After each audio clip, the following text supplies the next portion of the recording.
अब ये स्टोइक जो हैं, इन्होंने सब लोगों को ऐसा बना दिया, संन्यासवाद, डिज़ायर को बिल्कुल त्यागो। इसके साथ साथ ही एपिक्यूरस थे,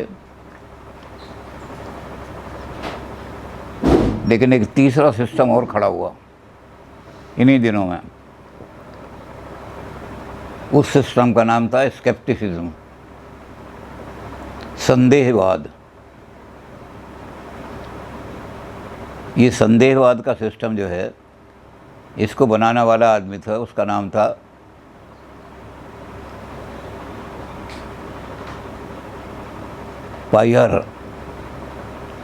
पाइहोर।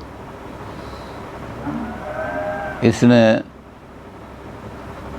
पुराने थिंकर से, वैसे तो हमने जैसे शुरू में कहा था कि एरिस्टोटल के बाद कोई नई बात किसी ने नहीं कही, लेकिन पुराने में से भी किसको चुनना है? किसी ने स्टोइक्स ने चुना था उसको, डायोजीन्स को, प्लेट और सुकरात को। इन्होंने चुना सोफिस्ट को। सोफिस्ट जो थे वो दो बातें कहते थे। एक तो उनमें था, अब वैसे तो ये जो है इनकी थ्योरी ये है कि नॉलेज जो है किसी भी चीज़ की पॉसिबल नहीं है। Knowledge is not possible. तो इनको हम फिलोसफर कहें या फिलोसफर का एंटी कहें, क्योंकि फिलोसफर्स तो नॉलेज को कहते हैं, अनएंडिंग क्वेस्ट फॉर नॉलेज, और इन्होंने शुरू ही यहीं से किया। इनका जो गुरु था पायर, उसने किया कि नॉलेज तो पॉसिबल है ही नहीं। तो ये एंटी फिलोसफिकल एटीट्यूड कहाँ से लिया इन्होंने?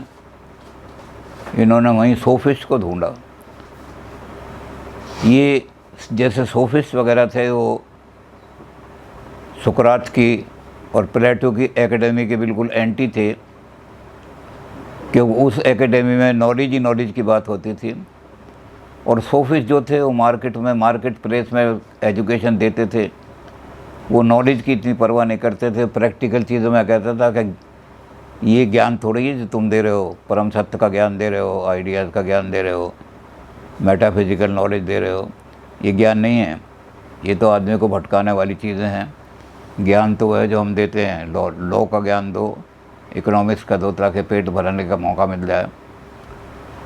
तो वही चीज़ इन्होंने ले ली। इन्होंने कहा कि नॉलेज तो किसी चीज़ की पॉसिबल है ही नहीं, इसलिए बेकार नॉलेज के पीछे क्यों फर्क पड़ते हो। तो इन्होंने तीन चीज़ें कही हैं। इन्होंने कहा कि हमारा काम जो है फिलॉसफी का, वो ये नहीं होना चाहिए कि हम वहाँ ऊंची पहले तो इन्होंने ये किया कि स्टोइक्स को बड़ा कंडेम किया। स्टोइक्स जो बिल्कुल ये कहते हैं कि भाई सारी डिज़ायर को ख़त्म कर दो, वासनाओं को बिल्कुल कुचल दो, निकाल दो बॉडी में से। तो इन्होंने बहुत बड़ा अटैक किया। उसके अटैक के कारण से उनके जो मॉडर्न सोफिस्ट थे, सेकेंड वेव जो चली सोफिज्म, उसमें स्टोइक लोगों की उन्होंने मॉडिफिकेशन भी इन्हीं के क्रिटिसिज्म की वजह से किया। तो उन्होंने कहा वो तो डॉगमेटिक हैं, अंधविश्वासी हैं, जो चीज़ संभव ही नहीं है वो उसको प्रीच करते फिर रहे हो कि डिज़ायर से बिल्कुल डिज़ायरलेस हो जाओ। और डायोजीनिस जो था, पुराने जो सैनिक था, वो तो ये करता था कि कपड़ों की तरफ से भी बिल्कुल चिंता मत करो, ऐसे ही बाज़ार में घूम रहा है गलियों में। तो इन्होंने कहा ये जो इम्प्रैक्टिकल चीज़ें हैं, आप किसी भी चीज़ से काम करो, कुछ ना कुछ डिज़ायर तो आपके अंदर रहेगी, और जो डिज़ायर आपके अंदर रहेगी वो उसको जो छुपाने की आप कोशिश करोगे, डिज़ायरलेस बन नहीं सकते आप, तो छुपाने की कोशिश करोगे तो पाखंड हो जाएगा। तो ये पाखंडी हैं सारे। तो इन्होंने, इनकी चोट को कोई ऐसा आदमी नहीं था स्टोइक्स में जो इसका कोई मुंह तोड़ जवाब दे सके। तो स्टोइक्स ने क्या किया कि थोड़ा सा मॉडिफिकेशन कर लिया। उन्होंने कहा कि थोड़ा बहुत समहाउ बिल्कुल माइनर और माइल्डर सी वासना या हल्की सी वासना या हल्की सी डिज़ायर एकोमोडेट हो सकती हैं, वो ऐसी डिज़ायर होने चाहिए जिन पर हमारा बस चलेगा, हम उनको रोक लेंगे। तो ऐसी डिज़ायर में कोई, तो सोफिस्ट ने नेगेटिव काम किया, डिनायल का काम किया कि कोई भी फिलोसफिकल डॉक्ट्रिन जो है वो डिनायल, वो एक्सेप्टेबल नहीं है, उनका डिनाई करो। और सोफिस्ट चूँकि बिल्कुल कट्टर, इसलिए इन्होंने, हालांकि ये भी उतनी डॉगमेटिक हैं, कोई चीज़ मानते ही नहीं, ये भी तो एक अंधविश्वास है, भाई किसी चीज़ को तो मानो। तो इन्होंने 3 चीज़ें उनके सामने रखी हैं। इन्होंने कहा पहले तो ये देखो, क्योंकि जॉर्जियास ने कहा था nothing exist and if anything exist it's knowledge is impossible. कोई चीज़ एग्जिस्टेंस में नहीं है, ये सब धोखा ही धोखा है। और अगर कोई चीज़ एग्जिस्ट कर रही है तो उसको जानना हमारे बस में नहीं है, संभव नहीं है। फिर आगे जो एक आदमी आया उनके बाद, जॉर्जियास के बाद प्रोटोगोरस आया। उसने प्रोटोगोरस ने man is the measure of all things in the world. अब जो आदमी है वो देख रहा है किसी चीज़ को किसी दृष्टिकोण से, तो उसका दृष्टिकोण बिल्कुल अलग होगा। दूसरा आदमी आया, वो दूसरे दृष्टिकोण से देख रहा है, उसका दृष्टिकोण अलग होगा। तो किसके दृष्टिकोण को हम सही माने? हम इस आदमी की बात को सही माने? जितने आदमी हैं उनके सबके दृष्टिकोण अलग हैं। इसकी हमने जब वो पुराने सोफिस्ट जब पढ़ रहे थे हम, तब हमने उदाहरण भारत से दिया था कि एक वहाँ पौधा लग रहा था तुलसा का। एक आदमी आया, उसने हाथ जोड़ कर नमस्कार किया और उसका कहा इस तुलसा जी को कपड़ा उड़ा दो, ये तो देवी हैं पूजने योग्य। वो अपनी उसने वो बात कर ली। इतने में दूसरा आदमी आ गया, उसने कहा भाई हट यहाँ से, ये तो मलेरिया और उसके इसका रख निकाल लो तो अमृत धारा बन जाएगी, ये तो मेडिसिनल प्लांट है, तू देवी दूबी क्या कर रहा है। तो जब दृष्टिकोण बदल गया उसका, तो पौधे के बारे में, तो इसकी बात को सही माने या इसकी बात को सही माने। तो ओपिनियन जो हैं अलग अलग हो सकती हैं, नॉलेज तो होगी नहीं, ओपिनियन अलग हो सकती हैं। और ओपिनियन में आप डिसाइड नहीं कर सकते कि किसकी ओपिनियन बेटर है, किसकी ओपिनियन बेटर नहीं है।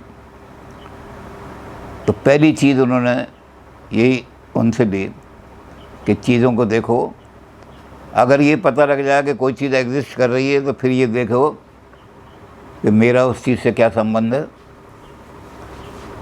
जो चीज़ दुनिया में एग्जिस्ट कर रही हैं उनका हमारे साथ क्या संबंध है, कोई रिलेशन है भी या नहीं है। बिल्कुल संसार की सब चीज़ों से कुछ किसी से हमारा, या आप अगर कोई जो बाहर की चीज़ें हैं ही नहीं, अगर उनको भी आप मानते हो तो उनसे क्या आपका संबंध है। तो फिलोसफर को ये क्वेश्चन करने चाहिए, मेटाफिजिकल क्वेश्चन नहीं है। और तीसरी चीज़ ये देखो, जब आपको ये पता लग जाए कि चीज़ जो एग्जिस्ट कर रही है वो क्या है, उसकी नेचर क्या है, वो असलियत में क्या चीज़ है, और हमारा उसके साथ क्या संबंध है। तो तीसरी चीज़ ये पूछो कि जो संबंध हमने पता लगा लिया तो फिर हमारा एटीट्यूड क्या होना चाहिए। क्योंकि ये जो हैं स्केप्टिक्स, ये प्रैक्टिकल लाइफ में ज़्यादा विश्वास करते हैं। तो कहते हैं हमारा जब तक एटीट्यूड हमें पता नहीं लगेगा इस तरफ क्या एक्शन हो, तो हम एक्शन ही नहीं ले सकते कुछ। तो इन 3 चीज़ों पे विचार करना चाहिए। जो फिलोसफर्स हैं व्यर्थ की चीज़ों में नहीं पढ़ना चाहिए, जो चीज़ है ही नहीं उनके बारे में पढ़ रहे हैं, लगा रहे हैं काम, भगवान क्या है, आत्मा क्या है, ये क्या है, वो क्या है। तो पहली चीज़ उन्होंने ये ली कि भाई कोई चीज़, जॉर्जियास वाली बात ली पहले, कि क्या कोई चीज़ एग्जिस्ट करती है, और अगर एग्जिस्ट करती है तो उसकी नेचर क्या है। हमें एक चीज़ में लाल रंग पता लग रहा है,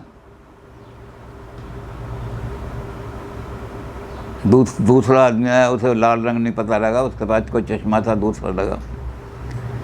तो चीज़ों की जो क्वालिटी हमें दिखाई देती हैं वो तो हम समझ लेते हैं कि कुछ लाल लाल चीज़ दिखाई दे रही है, लेकिन वास्तविक में वो है क्या चीज़। उसके आधार पर हम अपनी कल्पनाओं से बना लेते हैं कि संतरा है या गुलाब का फूल है। तो असली तो गुलाब का फूल है वो या नहीं है, ये कैसे पता लगेगा? तो असल में चीज़ क्या है ये हमें पता नहीं लगता। हम अपने परसेप्शन तक ही लिमिटेड रहते हैं। मुझे कुछ लाल लाल दिखाई दे रहा है, मुझे कुछ हरा हरा दिखाई दे रहा है, यहीं तक हम परसेप्शन पे रहते हैं। इसलिए उन्होंने कहा हम क्या करते हैं जब कोई जजमेंट करते हैं जजमेंट के बारे में, तो हमारा फिलोसफिकल एटीट्यूड क्या होना चाहिए उसके बारे में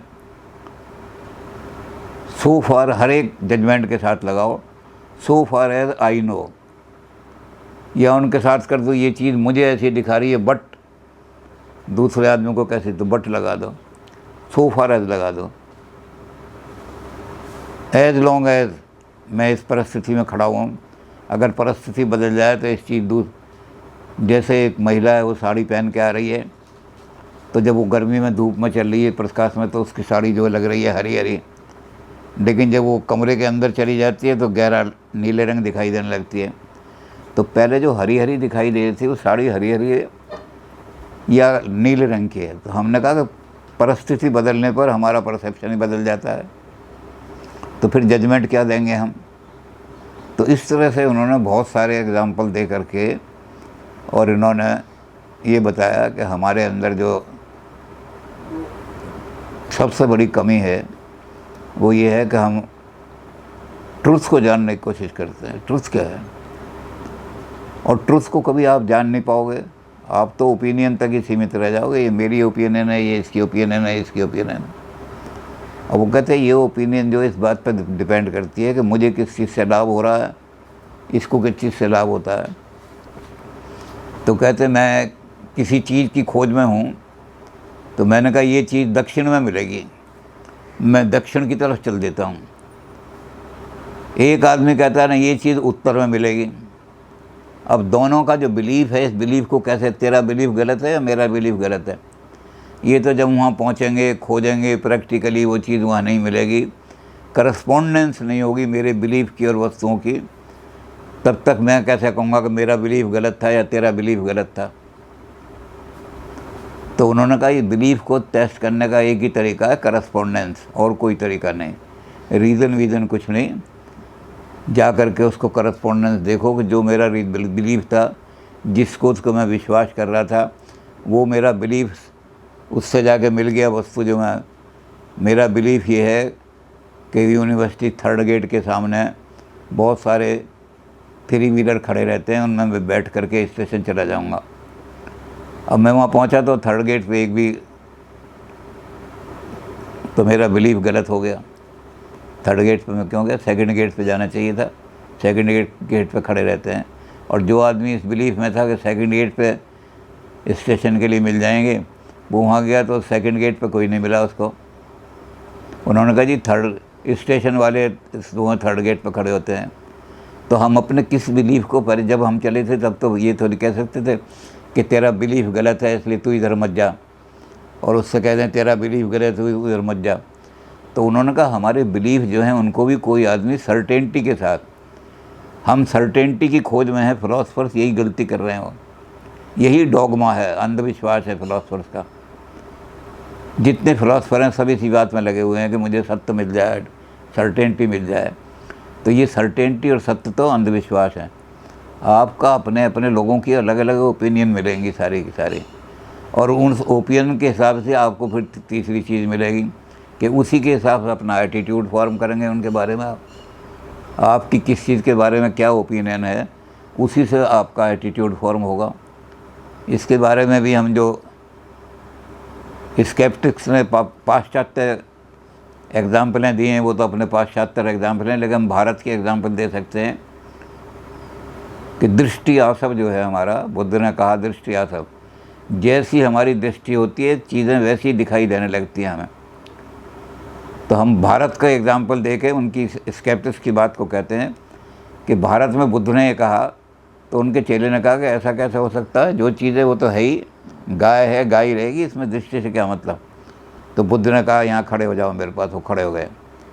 एक महिला जा रही थी, बुद्ध उसको कहने लगे आनंद को कि देखो आदमी का जैसा दृष्टिकोण है वैसा ही एटीट्यूड बन जाता है। तो महिला के बराबर में गया, महिला को नमस्कार किया, माता जी नमस्कार, आप ज़रा इधर को हो जाएं, मैं चल दिया। दूसरा गया, उसने महिला की तरफ को देखा, अरे तो बूढ़ी में रह, उसकी तरफ मुँह फोड़ के चल दिया। तीसरा आदमी आया, उसने उसी महिला को देखा, सेम महिला है, उसने कहा ये महिला जो है कामगार महिला है, अपने बच्चों को पालने के लिए जा रही है, सब काम कर रही है। उसने जाके कहा माता जी मैं कुछ आपका सहयोग कर सकता हूँ, आप इतना बोझ लेके जा रही हैं। बुद्ध ने कहा जितने आदमी इस महिला के पास से गुजरेंगे, जैसा इनका एटीट्यूड होगा वैसी ये महिला दिखाई देगी। जो वासना युक्त है उसको महिला दिखाई देगी कि सुंदर महिला है या नहीं है। अगर सुंदर होगी तो जाकर उससे बात करेगा, नहीं तो यूँ कर देगा। अगर एक आदमी जो है वो देखेगा बूढ़ी महिला जा रही है, कहेगा माता जी नमस्कार, उसको माँ दिखाई देगी। तीसरा आदमी जो है उसका एटीट्यूड हो गया कि ये लेबरर है, बड़ा मेहनत लेके जा रही है, सहानुभूति का एटीट्यूड, वो एकदम कहेगा कि मैं आपके साथ शेयर कर सकता हूँ। इसी तरह और भी हो सकते हैं बहुत सारे लोग जो, तो एक ही वस्तु को हम जिस दृष्टि से देखते हैं, हमारी दृष्टि बदलते ही हमारा एटीट्यूड बदल जाता है। तो इसलिए ये कहते हैं स्केप्टिक्स कि कौन सी चीज़ को आप ये कहोगे हमारा परमानेंट इंस्टीट्यूट, इसकी तरफ ये इंस्टीट्यूट है। तो फिर तरीका क्या होगा? तरीका होगा कि जब निर्णय नहीं ले सकते हम, तो निर्णयहीन होकर के बैठ जाएं। जब तक निर्णय ना हो जाएगा तब तक मैं नहीं जाऊंगा। अब इनके पाश्चात्य लोगों ने साइंस से दिए एग्जाम्पल। उन्होंने कहा एक आदमी जा रहा है सड़क पर, पहले चला, थोड़ी दूर चलने के बाद उसने कहा कि मुझे इस बात की विश्वास दिलाओ कि मैंने जैसे पहला कदम रखा है ऐसे अगला हिस्सा जो है उसको पक्की ज़मीन है, तब तो मैं कदम रखूं। नहीं तो कई बार ऐसा होता है कि एक आदमी एक कदम रखा, अगले कदम वो नाले में गिर गया। तो मैं जब डाउट क्रिएट कर रहा हूँ, संशय क्रिएट कर रहा हूँ, तो मुझे विश्वास दिलाओ कि पहला वो जो आगे की मिट्टी है वो भी इस जैसी मिट्टी होगी। तो वहीं खड़ा हो गया। फिर वो कहने लगे यार आगे चल, कुछ तो कर, सस्पेंड कर दिया तूने जजमेंट। वो कहने लगा नहीं मुझे यकीन दिलाओ, क्योंकि तुम तो विश्वास इसमें करते हो सर्टेनिटी में, तो जब सर्टेन हो जाओगे जब तो मैं चलूँगा। तो वो फिर एक आदमी को बुला कर लाए कि जी इस सड़क के बारे में इसको बताओ कि ये सड़क यहाँ भी इतनी पक्की है और वहाँ भी उतनी पक्की है। तो उसने एकदम डाउट किया कि जिस आदमी को तुम लेकर के आए हो, ये क्या ज़मीन का सड़क बनाने का इंजीनियर एक्सपर्ट है सड़क के बारे में? इस आदमी पर मैं डाउट कर लूँ, इसकी ये सही बता रहा है या मुझे मिसगाइड कर रहा है। तो इस तरह से उन्होंने कहा कि हम डाउट ही करते चले जाएंगे। कई डाउट उन्होंने किए। उसके बाद किसी और से बात कही तो उन्होंने कहा ये आदमी ठीक है। तो इस तरह से हम जब डाउट करेंगे सब चीज़ों पर तो सस्पेंशन हो जाएगा एक्शन का। तो ये कहते हैं स्केप्टिक्स कि हम नॉलेज पर वर्क नहीं करते, नॉलेज तो हमें प्राप्ति नहीं होगी, हमें अपने बिलीफ पर, विश्वास पर आगे बढ़ना पड़ेगा, एक्शन सस्पेंड नहीं कर सकते। हमारा सारा जितना भी कार्यक्रम चल रहा है वो ज्ञान आधारित नहीं है, वो ओपिनियन पर और बिलीफ पर चल रहा है।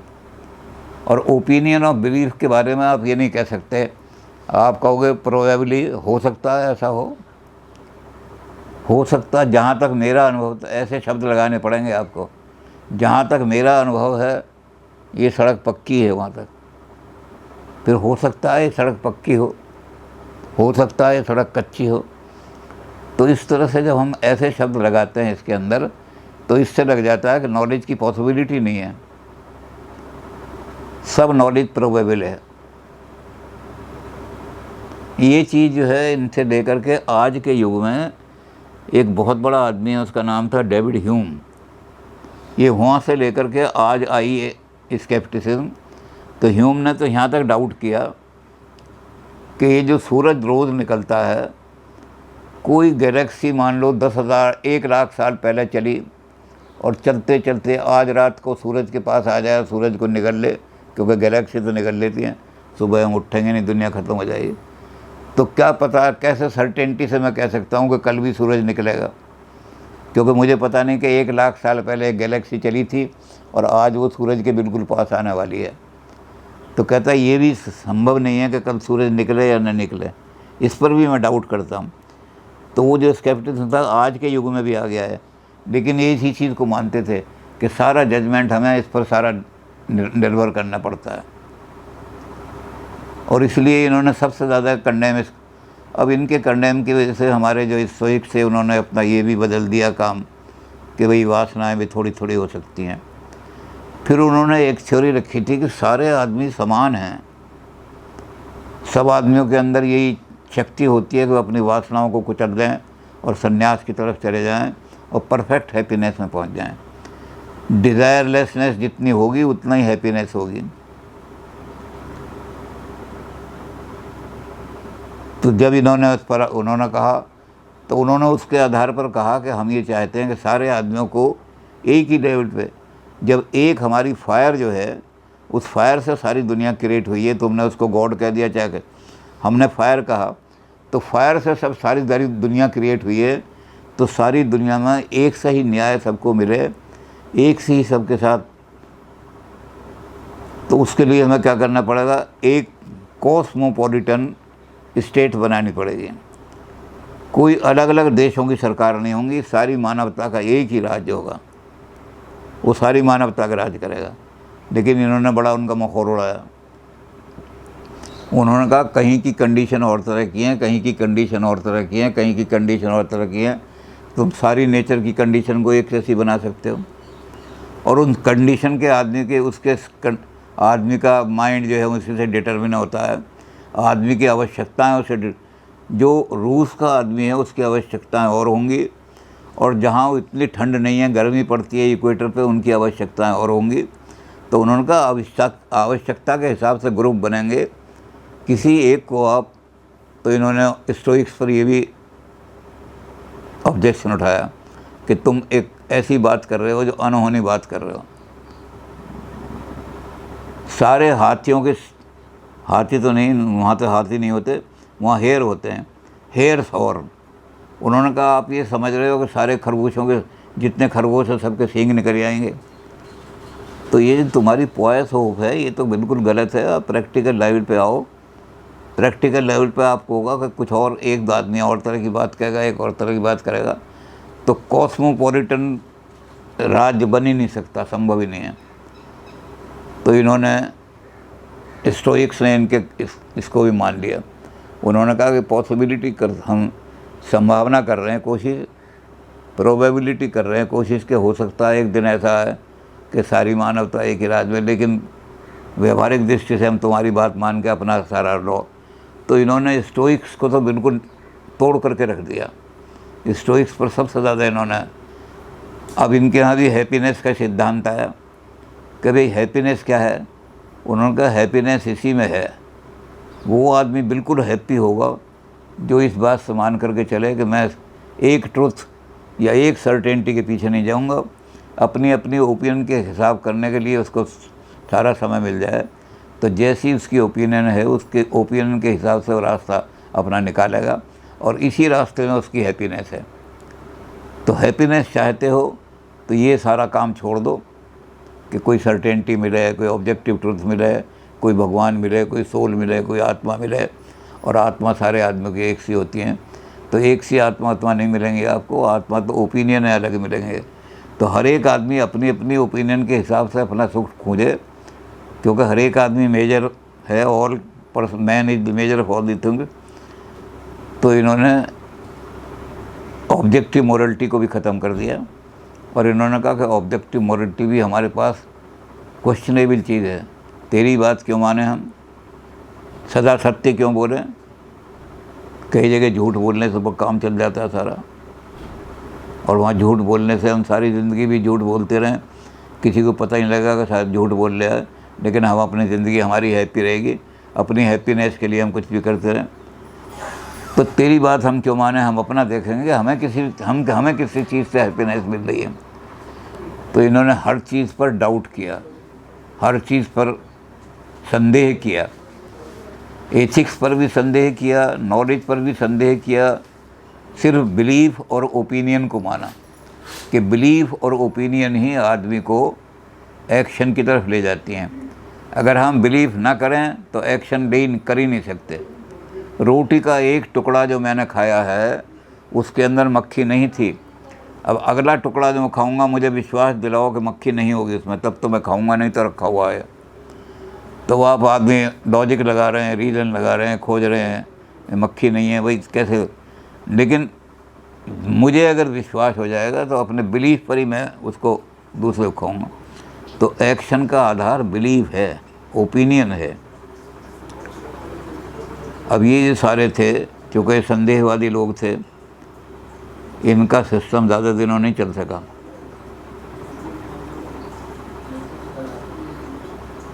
स्केप्टिसिज्म जो था वो थोड़े दिनों के बाद ही दम तोड़ने लगा। तो वो जो पायर थे जिन्होंने फाउंड किया था, बनाया था, उनके सिस्टम को लोगों ने दोबारा रिवाइव करने की कोशिश की कि हमारा गुरु जो था, जिसमें फाउंडर था, वो तो मर गया, अब नए लोग जो आए हैं वो पहले सिद्धांत को कि क्या चीज़ें एग्जिस्ट भी करती हैं कोई या नहीं। कोई चीज़ एग्जिस्ट कर रही है, और एग्जिस्ट कर रही है तो कैसी है, क्या है वो। तो कहते हैं इन्होंने क्या काम किया कि बिल्कुल इसको गलत तरीके से लेना शुरू कर दिया। वो आदमी कोई जा रहा है उसको पकड़ कर रहे हैं तेरा एग्जिस्टेंस है भी या नहीं है, तो कोई भूत प्रेत या छाया तो नहीं है।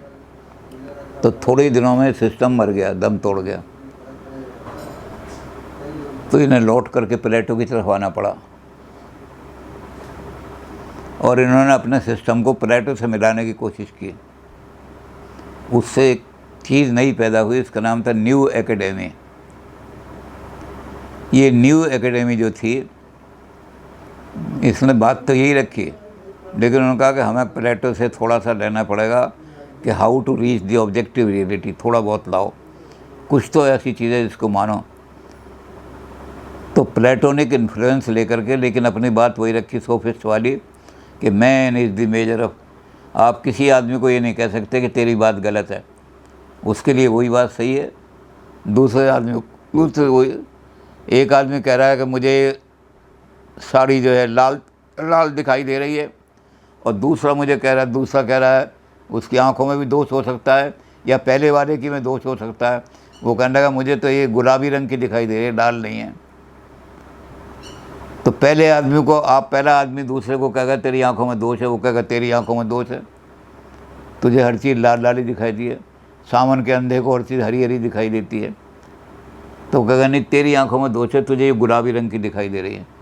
तो इस झगड़े का एक ही तरीका है, मुझे लाल दिखाई दे रही है तो मेरा एटीट्यूड और होगा इसकी तरफ, तुझे गुलाबी दिखा रही है तेरा एटीट्यूड होगा, तो जो तेरा एटीट्यूड है तो उसके हिसाब से काम कर, जो मेरा एटीट्यूड है मैं उसके हिसाब से काम करूँगा।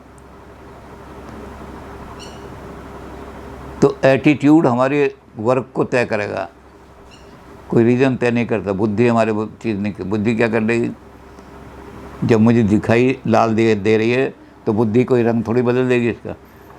तो बुद्धि एक्शन का, बुद्धि हमारी बौद्धिक पिपासा है, जिसको हम कह सकते हैं बुद्धि विलास, शब्द आडंबर, यानी बातचीत करने की, बहस करने के लिए बुद्धि ठीक है, लेकिन एक्शन में बुद्धि काम नहीं करती। एक्शन में तो बिलीफ ही काम करेंगे, ओपिनियन ही काम करेगी। तो न्यू एकेडमी ने थोड़ा सा कोशिश की, लेकिन न्यू एकेडमी वाले थे वो भी सत्य को खोज नहीं कर सके। सत्य की खोज में उन्होंने त्यागना पड़ा सत्य की खोज, कि अगर हम सत्य की खोज कर लेंगे तो फिर हम स्केप्टिक कैसे रहेंगे, हमें तो उस पर भी जो खोजा है। तो प्रोबेबिलिटी ही, उन्होंने कहा असत्य ही सत्य है, प्रोबेबिलिटी ही ट्रुथ है, और कोई ट्रुथ नहीं होती। प्रोबेबिलिटी में जैसे बताया कि वो शब्द लगाने पड़ते हैं, जैसा मैं समझता हूँ हरियाणा की गाय बहुत अच्छी होती है। फिर दूसरा आदमी कहता है जैसा मैं समझता हूँ आसाम की भैंस बड़ी अच्छी होती है। तो ये शब्द आपको लगाने पड़ेंगे, क्योंकि आप ऑब्जेक्टिव जजमेंट नहीं दे सकते। बट लगाना पड़ेगा, सो फार एज लगाना पड़ेगा। तो इन्होंने भी देखा कि अगर ये शब्द हमने हटा दिए तो हमारा सिस्टम ही मर जाएगा। तो फिर उन्होंने कुछ नियम बनाए एकेडमी में। पहला नियम ये बनाया कि हर आदमी का परसेप्शन और हर आदमी का अनुभव अलग अलग होता है, हर एक आदमी का। फिर दूसरा इन्होंने नियम बनाया कि जैसे आदमियों की शक्ल अलग अलग होती है, आदमी आपको ऐसा नहीं मिलेगा एक आप यहाँ कुरुक्षेत्र में खड़े हो, आगे कोई और मिल गया कि तू तो वही है कुरुक्षेत्र वाला, उसमें अंतर हो जाएगा। मिलती जुलती शक्ल तो हो सकती है, लेकिन आप कहोगे नहीं तू तो मोहनलाल है, वो सोहनलाल था। तो कैसे हुआ? लाखों आदमियों में अलग पहचान कैसे करोगे? शक्ल का आपको पहचान है। तो जैसे शक्ल अलग होती है, ऐसे ही उनकी अकल भी अलग अलग होती है। संत सारे आदमियों की एक सी अकल नहीं होती, इसलिए इस बात को मान करके चलो कि हर आदमी की अकल अलग अलग होगी। अब जब अकल अलग अलग है, बुद्धि अलग अलग है, तो उनके एटीट्यूड और विश्वास भी अलग अलग होंगे। उनके एटीट्यूड सबके नहीं हो सकते, उनके कस्टम भी अलग अलग होंगे। दुनिया में उन्होंने कहा मान के चलो कि सैकड़ों कस्टम हैं और हर एक कस्टम हर सोसाइटी के लिए उसके अनुभव ये बताते हैं कि हमारे लिए फ़ायदेमंद रहा। तो उन कस्टम का तो दुनिया में डिफरेंट कस्टम भी हैं, उन कस्टम के हिसाब से आदमी का एक्शन। ये मत सोचो कि सारी दुनिया में एक ही कस्टम बन जाएगा या सारी दुनिया में एक ही नियम बन जाएगा। फिर ये भी देखो कि हम एक दूसरे के जो अनुभव हैं उनको ट्रांसफ़र भी नहीं कर सकते। मुझे जो अनुभव वो दूसरे के दिमाग में नहीं डाल सकता। मैं जंगल में गया और मुझे जो अनुभव हुआ तो मैं उसे वर्णन तो कर दूंगा, लेकिन वो मेरी बात पे विश्वास करे या ना करे, मैं अपना अनुभव उसके दिमाग में नहीं डाल सकूँगा। तो ये भी उन्होंने कहा कि चूँकि आदमियों के अनुभव बिल्कुल अलग होते हैं, इसलिए अब इसी के कारण से उन्होंने कहा कि सारी दुनिया में कस्टम भी अलग हैं, मैनर्स भी अलग हैं, एथिकल स्टैंडर्ड्स भी अलग अलग हैं। तो इस तरह से सारा का सारे हर काम को इन्होंने डाउट और संदेह की दृष्टि से बना दिया। लेकिन ये स्कूल भी जल्दी ही ख़त्म हो गया, मर गया, क्योंकि संदेहवाद ज़्यादा आदमी का काम नहीं चला सकता। हर चीज़ पर डाउट करो, ये बात उन्होंने कही तो थी सुकरात में कि don't take anything for granted. लेकिन ये भी कहा था साथ साथ में कि आप सत्य की खोज मत करो। उन्होंने तो कहा था कि डाउट करो, ये करो, जब पता लग जाए कि इसको सत्य का ज्ञान दे रहा है तो उसको नमस्कार करो। और वो कैसे करो? क्वेश्चनिंग से करो, उससे क्वेश्चन करो। तो सुकरात कहता था दो चीज़ें होंगी, या तो तुम्हारा ज्ञान बढ़ जाएगा, तुमने सुकरात में क्वेश्चन किए लोगों से, बड़े बड़े इंटेलिजेंट, वो प्लेटो की बात भी आ जाएगी, क्योंकि प्लेटो कहता था कि इंटेलिजेंट क्वेश्चन होने चाहिए। जब भी फिलॉसफी कोई क्वेश्चन करती है और वो क्वेश्चन बड़ा इंटेलिजेंट क्वेश्चन होता है, तो उसका जवाब देने के लिए पूरी एक साइंस खड़ी हो जाती है। स्पेस की नेचर क्या है, नेचर ऑफ द स्पेस, इस पर फिलॉसफर पहले तो लोग कहते थे God can commit mistake but Euclid can not. Euclidean geometry बिल्कुल परफेक्ट है, यूक्लिड में कोई गलती नहीं कर सकता। अगर भगवान उसकी ज्योमेट्री को नहीं मानता तो भगवान गलती कर रहा है कि ट्रायंगल के एंगल 180 डिग्री के होते हैं। अगर भगवान इसको नहीं मानता तो भगवान को कहोगे तू ज्योमेट्री नहीं जानता। लेकिन फिलोसफर से कैसा आया, उसने कहा कि यूक्लिड ने जिस स्पेस पर ट्रायंगल बनाई है, क्या वो स्पेस रियल स्पेस है या वो एब्स्ट्रैक्शन है? तो जब फिलोसफी ये बड़ा इंटेलिजेंट क्वेश्चन किया तो एकदम इससे एक नई साइंस खड़ी हो गई, ट्रिग्नोमेट्री। ज्योमेट्री की बजाय उस सवाल का जवाब देने के लिए ट्रिग्नोमेट्री खड़ी हो गई। तो प्लेटो और सुकरात ने तो इस दृष्टि से क्वेश्चन के लिए कहा था कि सत्य की खोज क्वेश्चन द्वारा करो। इंटेलिजेंट अच्छे बुद्धिमानी के क्वेश्चन उठाओ तो आपके क्वेश्चन का जवाब देने के लिए पूरी एक साइंस खड़ी हो जाएगी। लेकिन इन्होंने क्या किया, इन्होंने उसको डाउट ही डाउट में रहने दिया और उस डाउट से कोई। और दूसरी बात वो कहता था कि मान लो आपके क्वेश्चन का जवाब नहीं दे पा रहा आदमी, तो जो ढोंग रचा रखा है जिसने ज्ञानी होने का, उसकी पोल खुल जाएगी। आप समाज को कहोगे कि मैंने 2 क्वेश्चन किए थे, एक का भी जवाब नहीं दे पाया, काहे का ज्ञानी है, इसे नमस्कार मत करना, ज्ञानी नहीं है। तो उन्होंने जो क्वेश्चनिंग का मेथड बताया था वो सर्च फॉर ट्रुथ के लिए बताया था। इन्होंने सर्च फॉर ट्रुथ की बजाय कर दिया कि ट्रुथ तो जान ही नहीं सकते हम, कौन सी वस्तु का सही रूप क्या है ये हम जान नहीं सकते, हम उसकी क्वालिटीज़ को जान करके अपने मन में बना लेते हैं विचार उसके बारे में। तो अलग आदमी आएगा वो उसके बारे में कुछ और, जैसे हमने भारतीय एग्जाम्पल दी कि एक आदमी तुलसा जी को नमस्कार करेगा, एक आदमी जो है कहेगा ये भाई हट जा, नमस्कार की चीज़ थोड़ी है, बड़े काम की चीज़ है, इससे तो मैं अमृत धारा बनाऊँगा, तुलसी 51 बनाऊँगा तो लोगों की इम्यूनिटी बढ़ेगी, तो इम्यूनिटी बने। और कोई तीसरा आदमी आता तो वो कुछ और उस दृष्टिकोण से देखता। तो ये दृष्टिकोण डिफरेंट होते हैं, इसलिए सत्य नहीं हो सकती कुछ भी। किसी चीज़ का असली रूप हमें पता नहीं लग सकता। तो असली रूप जब पता ही नहीं लग सकता तो उसको जानने की कोशिश मत करो, जितना हम जानते हैं उतना कह दो सो फार एज आई नो, जहाँ तक मेरा ज्ञान है ये इतनी चीज़ें। तो जब इन्होंने बिल्कुल नेगेटिव एटीट्यूड ले लिया तो लाइफ में इन्होंने कहा कि नेगेटिव रूप से लाइफ नहीं चल सकती, इसलिए थोड़े दिनों बाद ये सिनिकिज्म ही, ये स्केप्टिसिज्म ही बिल्कुल ख़त्म हो गया। काफ़ी दिनों तक एकेडमी नहीं चलती रही, लेकिन बाद में एकेडमी भी क्लोज़ हो गई कुछ लोगों को कह करके। उन्होंने कहा ये चीज़ें जो हैं जो तुम बता रहे हो ये चीज़ें लाइफ को नहीं चला सकते, इसलिए एकेडमी क्लोज़ हो जाती है। तो जब एकेडमी क्लोज़ हो गई, एपिक्यूरियंस भी 400-500 साल तक चलाया उन्होंने अपना संप्रदाय, वो भी ख़त्म हो गया। स्टोइक्स ने सारा मॉडिफाई कर लिया अपने इसको, क्योंकि इन्होंने बहुत चोट की है। ये जो हैं स्टोइक्स पाखंडी हैं, अंधविश्वासी हैं, आदमी की वासनाएं ख़त्म हो ही नहीं सकती, हम इन पर डाउट करते हैं इनके ऊपर। तो उस डाउट का जवाब देने वाला कोई आदमी सोफिस्ट में पैदा नहीं हुआ, क्योंकि सोफिस्ट तो वैसे भी सन्यासी थे, डिज़ायरलेस आदमी हैं, घूम रहे हैं सड़क में, घूम रहे हैं, लोगों को नैतिकता का काम ही था उनका।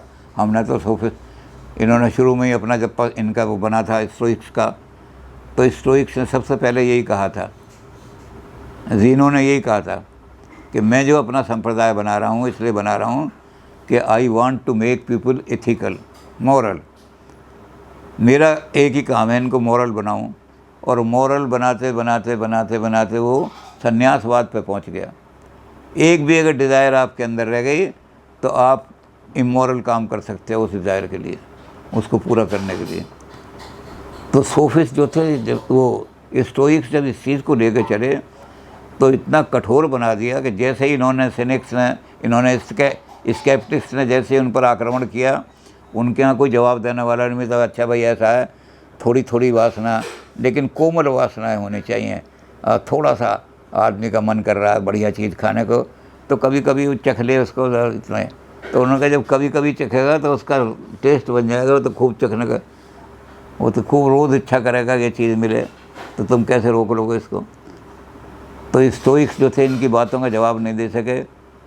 स्टोइक्स भी हालांकि काफ़ी दिनों लोगों ने, और वो स्टोइक जो थे उनका जो वाद था वो आगे जा कर के लोगों के अंदर समाविष्ट हो गया। ख़ास तौर से ईसाइयों में बहुत सारा स्टोइक्स जो थे ईसाइयों के अंदर घुस गए, ईसाई धर्म के अंदर, और बड़े सन्यासी पैदा किए उन्होंने। लेकिन स्टोइक्स एज सच स्कूल जो था वो ख़त्म हो गया। तो अब यहाँ आकर के पर्दा गिर जाता है बिल्कुल ग्रीक संस्कृति पर। ग्रीक फिलोसफिकली भी डिप्रूव्ड हो गए, कोई उनके अंदर फिलोसफिकल थिंकन पैदा नहीं हुआ। ये छोटे छोटे संप्रदाय खड़े हुए, और ये संप्रदाय ज़्यादा दिनों नहीं चल सके, ये सब मर्ज हो गए, ख़त्म हो गए। तो अब सो इनके पास रह क्या गया। तो जब इनके पास कोई कुछ नहीं रहा, कोई थिंकर अच्छा नहीं रहा, तो जिस सोसाइटी के पास नॉलेज नहीं रहती वो सोसाइटी ज़्यादा दिनों ज़िंदा नहीं रह सकती। तो यूनान की कल्चर ही मिट गई। रोमन्स ने आकर के अपना प्रभाव वहाँ जमा लिया, क्योंकि वहाँ कोई गहरी सोच वाला आदमी नहीं था, छोटी छोटी सोच वाले आदमी थे, उन्होंने आकर के जमा लिया अपना कब्जा। तो ग्रीक कल्चर ही मिट गई दुनिया से, सारी दुनिया से ग्रीक कल्चर ही ख़त्म हो गई। अब कोई ग्रीक कल्चर का ना, और उनके ऊपर रोमन इन्फ्लुएंस बढ़ गया। तो इस रोमन इन्फ्लुएंस को निराकरण करके ग्रीक में दोबारा उस चीज़ को खोजने के लिए कि हम अपनी संस्कृति को कैसे खोजें। हमारी संस्कृति पर रोमन छाने जा रोमन लोग छा रहे हैं। बात भी ऐसी भी बहुत सारे सैनिक भाग गए थे वहाँ से, ये नेगेटिव बातें करते थे, लोगों ने भगा दिया थी, ये भी रोम में जाके छिप गए थे। और स्टोइक्स तो चले गए थे, जब यहाँ स्टोइक जो थे संन्यासवाद ज़्यादा फैला दिया, तो कहाँ तो रोम में जाके, जहाँ रोम में ऐसा था कि वहाँ अभी ईसाइयत शुरू नहीं हुई थी, लेकिन रोमन कल्चर उसको थोड़ा बहुत सहन कर लेती थी, तो स्टोइक्स भी भाग करके रोम की तरफ चले गए। तो यहाँ एक नई एकेडमी पैदा खड़ी की लोगों ने। 600 साल 500 साल के बाद न्यू प्लेटोइज्म, नव प्लेटोवाद, ये एक नई एकेडमी, नई संस्था खड़ी की उन्होंने कि हम दोबारा जा कर के, अगर ग्रीक को हमने ज़िंदा रखना है, ग्रीक कल्चर को, पॉलिटिकली तो वो रोम के अंडर में आ गया, उन्होंने उसकी पॉलिटिकल वो ख़त्म कर दी, ग्रीक को बिल्कुल अपना अधीन बना लिया, गुलाम। लेकिन उन्होंने कहा अपने कल्चर को अगर हमने बाकी रखना है तो लेट अस गो बैक। ये सारे नए नए जो मेंढक उछल रहे हैं, नए नए संप्रदाय खड़े हुए हैं, इनको छोड़ करके अब हमें पीछे की तरफ जाना पड़ेगा। तो पीछे की तरफ जाते जाते वो प्लेटो की तरफ गए। अब प्लेटो का ज़माना तो निकल चुका था 4-5 साल 500 साल पहले तो, लेकिन उन्होंने कहा दोबारा इसको हम रिवाइव करेंगे। तो वहाँ ग्रीक के अंदर एक नई रोशनी दिखाई दी इनको कि अगर ग्रीक कल्चर को बचाना है तो प्लेटोइज्म लाओ। तो उसका नाम इन्होंने रखा न्यू प्लेटोइज्म, न्यू प्लेटोइज्म। अब न्यू प्लेटोइज्म को देखेंगे कि ग्रीक को बचाने के लिए प्लेटो दोबारा आ गए हैं। अब नए सिरे से थोड़ा बदल करके आए हैं, लेकिन नए सिरे से आ गए हैं। तो इस प्लेटोनिक एकेडमी को हम देखेंगे कि इसमें क्या ग्रीक है और कितना रोमन इन्फ्लुएंस इनमें आ गया। ये खाली ग्रीक वाले नहीं रहे, क्योंकि रोमन ने इनको कैप्चर कर लिया था, ग्रीक को, ग्रीक देश जो था गुलाम बन गया था उनका। तो रोमन ने अपना इन्फ्लुएंस भी डाला। तो रोमन इन्फ्लुएंस बन कर के और पुराना ग्रीक का प्लेटो का सिद्धांत लेकर के एक नई न्यू प्लेटोनिक फिलॉसफी ग्रीक में, यूनान में आई। अब देखेंगे कि ये कहाँ तक कामयाब हुए या कहाँ तक कामयाब नहीं हुए, इसको हम बाद में देखेंगे।